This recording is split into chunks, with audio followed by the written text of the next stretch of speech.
It's about getting the food that tastes the best, is the best for you, and isn't gonna break the bank.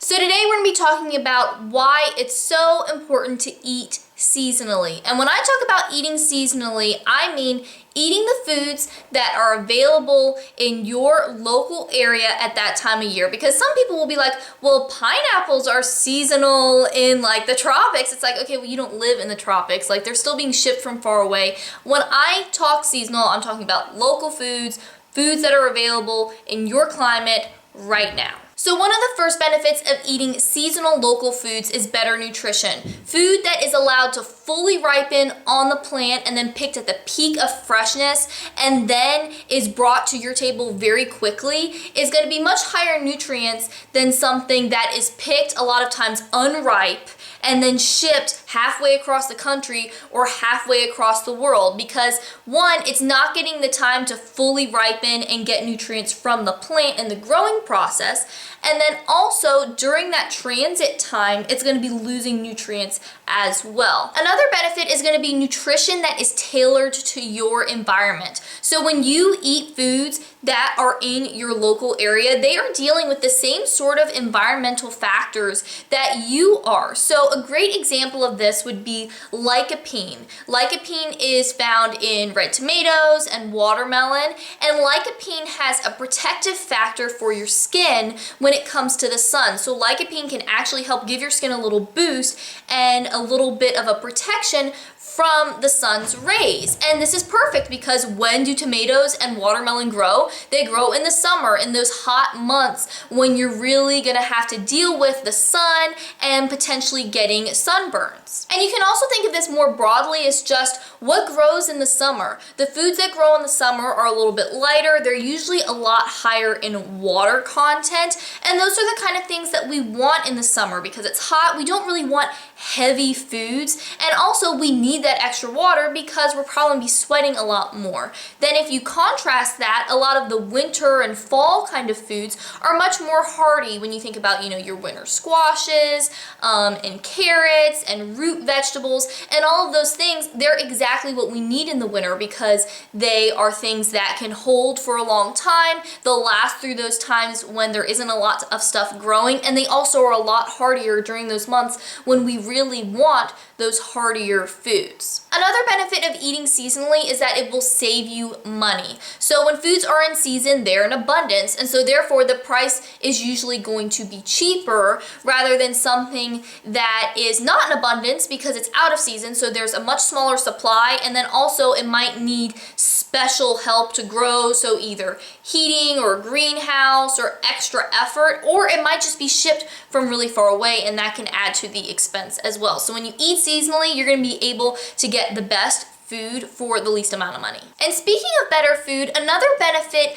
of eating seasonally is that the food tastes better. If you've ever had a tomato in the summer right off the vine, the flavor is incredible. But if you buy a tomato in the wintertime that's been shipped from somewhere else, it just doesn't taste like anything. It tastes like watery cardboard, and it's pretty gross. And I think that's a big thing for people that maybe think they don't like certain fruits or vegetables. Really, they might not have ever tasted it, because if you're just buying stuff at the grocery store that's come from wherever, a lot of times the flavor isn't really there when you compare it to seasonal local foods. And another benefit to eating seasonally is that it helps you appreciate your food more, and it helps you to not get bored with what you're eating, because a lot of people, if they're not eating seasonally, they tend to eat the same things all throughout the year. And when you're eating the same stuff all the time, it can get really boring.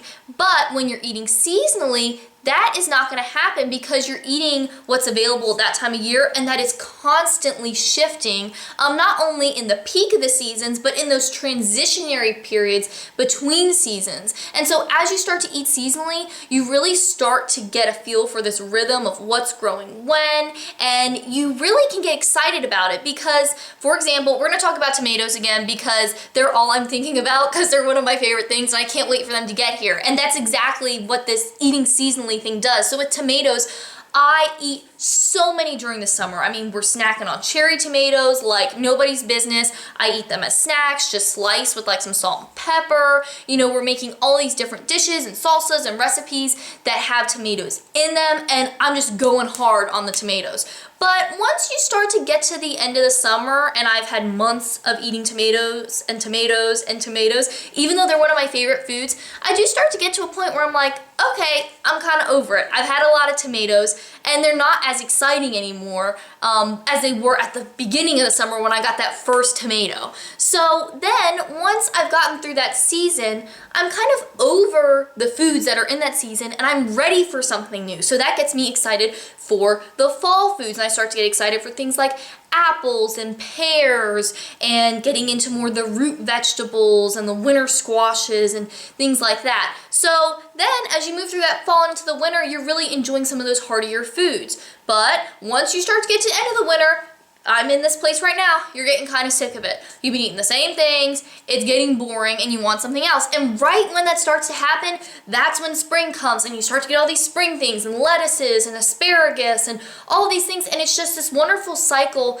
that you eat a lot of one food during each season, and you really get to experience it and appreciate it and love that abundance. But then once you start to get kind of over it, something new is coming along. So it always keeps you looking forward to the next season and also appreciating those foods, because you know you can't have them all the time. They're only going to be here for a certain period of time. And so all of that stuff helps you appreciate the food you're eating. It helps your recipes kind of rotate through so you're not eating the same things all the time. And it just overall makes food a lot more exciting. And also in the same kind of vein, eating seasonally really makes you appreciate those foods that you can't get in your area. So for example, bananas. I don't live in a tropical climate. Bananas can't grow here, but knowing that really makes me appreciate them all that much more. Same with avocados. I love them, but they don't grow here. So when I do buy them, I really appreciate the fact they're not something I can get locally. They're not something that I'm gonna be eating all the time. And I start to see those things as more of a luxury rather than something that I should expect to have all the time, because I know that they don't grow here, and I'm really blessed to live in a time where I can get that stuff shipped in when I want it. So those are some of the benefits of eating seasonal local foods. I hope you liked this video, and let me know in the comments, do you eat seasonally or not? And if you don't, is it something that you've ever really thought about before? Because I think a lot of times in our modern times, we forget that all the foods aren't available all the time. So let me know your thoughts on that in the comments. And if you are new to my channel and you want more real food tips and tricks, then make sure that you subscribe. Eating a real foods diet is so important for your health and for having that great quality of life so you can do the things that you want to do. But it can be challenging, especially if you're just starting out. But I know that if you have the information and the resources and the tools and everything that you need, that you can totally do it. And that's why I make these videos, because I want to make living that real foods lifestyle as easy for you as possible.